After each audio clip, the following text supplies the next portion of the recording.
शम्स, समरकंद के नवा में एक सराय, मार्च 1242। नींद से बोझल ख्वाबों में खोए हुए इस सराय में इस वक्त 1 दर्जन से ज़्यादा सयाह ठहरे हुए थे। मैं अपना बिस्तर बगल में दबाए नहायत खामोशी से अंदर दाखिल हुआ। अंदर अंधेरा छाया हुआ था। दिन भर की थकावट और फाके जैसी कैफियत मेरे रोम रोम से हवेदा थी और मेरी समझ में कुछ नहीं आ रहा था कि अब मैं क्या करूं। बचपन ही से मुझे ख्याली या रूहानी पैकर नजर आया करते थे और अजीब व गरीब आवाज़ें सुनाई दिया करती थीं। अक्सर व बेशतर मैं खुदा से बातें भी किया करता था और उसने भी बड़ी खुशदिली से मेरा इस्तकबाल किया। कभी मैं 7वें आसमान की बुलंदी पर चला जाता और सरगोशी करने लगता और कभी पाताल में पहुंच जाता। मेरी नाक में मिट्टी की खुशबू समा जाती और कभी ऐसा लगता जैसे मैं एक चट्टान बनकर ज़मीन में दफन हो गया हूँ, और कभी यूँ महसूस होता जैसे मैं शाहबलूत का एक दरख्त हूँ और मुझ में सुर्खी माइल फल लगे हुए हैं। जब भी मुझे भूख लगती मैं यही फल खा लेता और कई कई दिन भूखा भी रह जाता। मैं किसी बात से घबराता नहीं था जो कुछ मेरे ऊपर गुजरती। मैं कभी दूसरों को नहीं बताता, क्योंकि आम इंसानों की खुसूसियत है कि जो बात इनकी समझ में नहीं आती उसको वो हिकारत की नज़र से देखते हैं, और मैंने ये बात शुरू ही में समझ ली थी। मेरा बाप दुनिया का वो पहला शख्स था जो मुझे कभी समझ ना पाया। उस वक़्त मेरी उम्र 10 बरस होगी जब मुझे ये अंदाज़ा होने लगा कि फ़रिश्ते मेरी रहनुमाई के लिए मुसलसल आने लगे हैं, और अपने भोलेपन में ये समझने लगा कि ऐसा सबके साथ ही होता होगा। एक दिन जब मेरा बाप ये सिखाने की कोशिश कर रहा था कि सनोबर की लकड़ी से संदूक किस तरह बनाया जाता है ताकि मैं भी उसकी तरह एक माहिर बढ़ई बन जाऊं, उस वक़्त मैंने उसे बताया कि मैं इन दिनों फरिश्तों की सरपरस्ती में रहने लगा हूँ। मेरे बेटे, अब तुम दीवानगी के हिसार में गुम रहने लगे हो, मेरे बाप ने बड़े ही रूखे पीके अंदाज में कहा। मैं तुम्हें बताता हूँ कि अपने ये तसव्वुरात अपने ही तक महदूद रखो, वरना गाँव वाले हमारा जीना हराम कर देंगे। चंद रोज़ कबल मेरे पड़ोसियों ने मेरी शिकायत की थी कि मैं इनके बच्चों को देखकर अजीब व गरीब हरकतें करता हूँ और उन्हें खौफजदा कर देता हूँ। मुझे तुम्हारी हरकत और सकनात की वजह से सख्त तशवीश है। तुम ये क्यों तस्लीम नहीं कर लेते कि वालिदैन के मुकाबले में तुम्हारी हैसियत कुछ काबिल ज़िक्र नहीं है। हर बच्चा अपने माँ बाप के नक्शे कदम पर चलता है, तुम्हें भी इस उसूल पर अमल करना चाहिए। उस दिन मैंने समझ लिया कि माँ बाप से मोहब्बत के बावजूद मैं उनके साथ नहीं रह सकता। वो मुझे नहीं समझ सकते और मैं उन्हें नहीं जान पाया। इस लिहाज से हम एक दूसरे के लिए अजनबी हैं। अब्बा जान, शायद मैं किसी दूसरे तुखम की पैदावार हूँ। आप कुछ ऐसा समझ लें गोया मुर्गी ने किसी के अंडे को गर्मी पहुँचाई है। अब मेरा गुजारा मुर्गी के चूज़ों के साथ नहीं हो सकता। ये समंदर मुझे ताकत और शबाब नहीं बख्श सकता। अगर आपको मुझसे कुछ लगाव है तो समंदर में मेरे साथ चलें, अगर ऐसा नहीं है तो आप अपनी मुर्गियों के टापे में रहें। मेरे वालिद की आंखें फटी की फटी रह गईं। अगर अपने बाप से बात करने का तुम्हारा यही अंदाज है तो बड़े होने के बाद दुश्मनों के साथ तुम्हारा क्या रवैया होगा। उन्होंने बड़ी संजीदगी और तासुफ से मेरी तरफ देखा।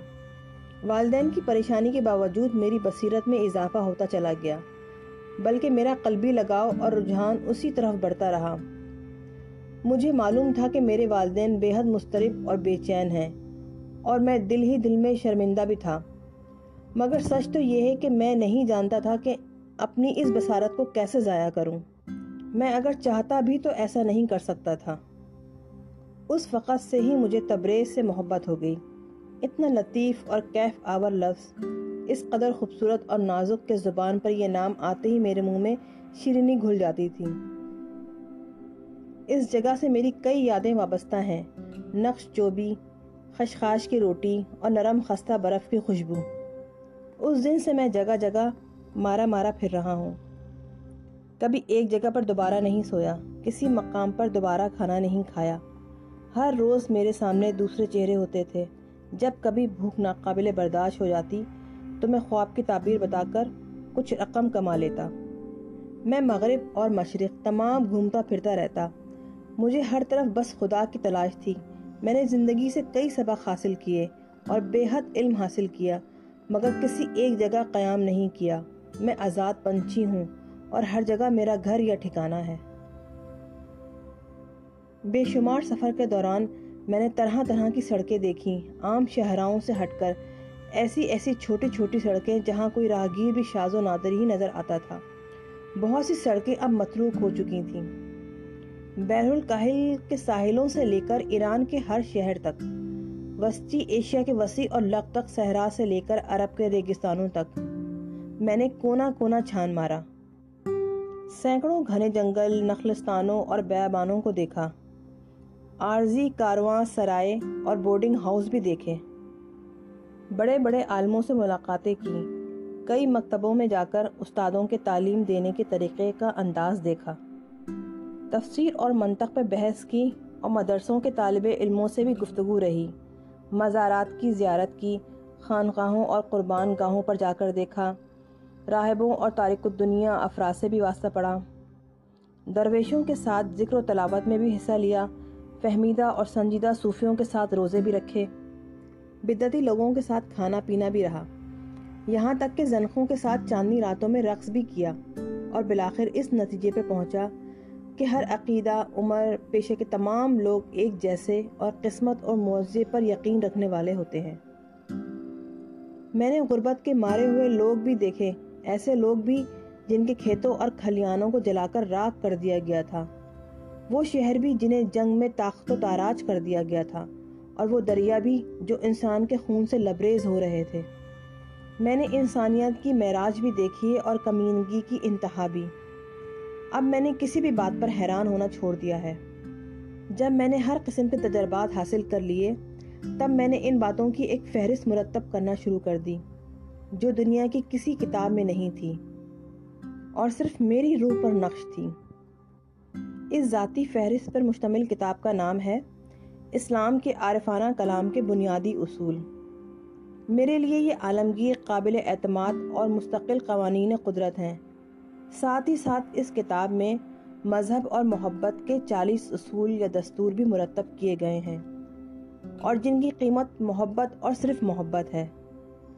ایک قانون میں یہ اشارہ دیا گیا ہے کہ سچ کا راستہ دل سے ہو کر گزرتا ہے، دماغ سے نہیں۔ اپنے دل کو رہنما بناؤ، نہ کہ ذہن کو۔ للکار اور جنگ کا مقابلہ کرو اور نفس پر قابو حاصل کرو، یہ سمجھ کر کہ یہ اللہ تعالیٰ کا حکم ہے۔ ان قوانین کو مرتب کرنے میں مجھے کئی سال لگ گئے۔ یہ 40 انمول اصول یا عشق کے نرالے دستور۔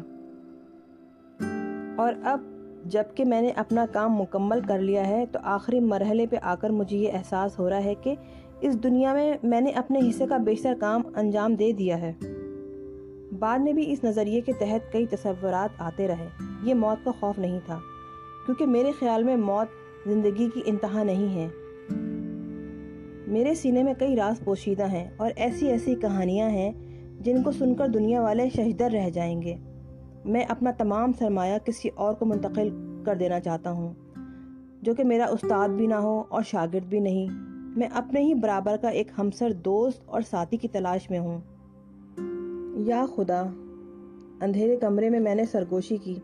زندگی بھر جو میں نے تیری راہ میں وقت اور مشکلیں گزاری ہیں، میں نے ہر شخص کو اچھی طرح جانچ اور پرکھ لیا۔ سب کے چہرے ایک کھلی کتاب کی طرح میرے سامنے ہیں، چلتے پھرتے قرآن۔ میں نے بڑے بڑے عالموں اور دانشوروں کے ساتھ وقت گزارا، جو غیر مذہب کے بھی تھے اور غیر ملک کے بھی، اور وہ بھی جن کا کوئی وطن نہیں تھا۔ اب میں بہت تھک چکا ہوں، میری مدد فرما اور اپنی عقل و دانش سے میری رہنمائی فرما کہ میں صحیح آدمی کا انتخاب کر لوں۔ آگے آپ کی مرضی میرے مولا۔ اچانک میری نگاہوں میں ایک بجلی سی کوندی اور نیلے رنگ کے بے شمار چہرے میری نظروں میں گھومنے لگے۔ میرے اندر کی حبس اور ہوائیں مجھے ایک باغ کی سیر کرا رہی تھیں جہاں بے شمار پھول بکھرے ہوئے تھے۔ جاؤ، بغداد چلے جاؤ، رہنما فرشتے نے گنگناتی ہوئی آواز میں حکم دیا۔ بغداد میں میرا کون ہے؟ تم نے ایک دوست اور ساتھی کی درخواست کی ہے، وہ تمہیں وہیں ملے گا۔ بغداد میں ایک عامل کامل ملے گا جو کہ صحیح راستے کی طرف تمہاری رہنمائی کرے گا۔ میری آنکھوں سے شکریہ اور احسان مندی کے آنسوں کا دریا رواں ہو گیا۔ اب میری سمجھ میں آیا کہ میری نگاہوں میں جو ہیولا شروع ہی سے گردش کر رہا تھا وہ یہی ساتھی ہے۔ جلد یا بدیر ہمیں ملنا ہی ہے، اور اب جب ہماری ملاقات ہوگی تب مجھے یہ علم ہو جائے گا کہ کیوں اس کی بادامی آنکھیں مجھے برابر گھور رہی ہیں اور ہر موسم بہار میں قتل کرتی چلی آ رہی ہیں۔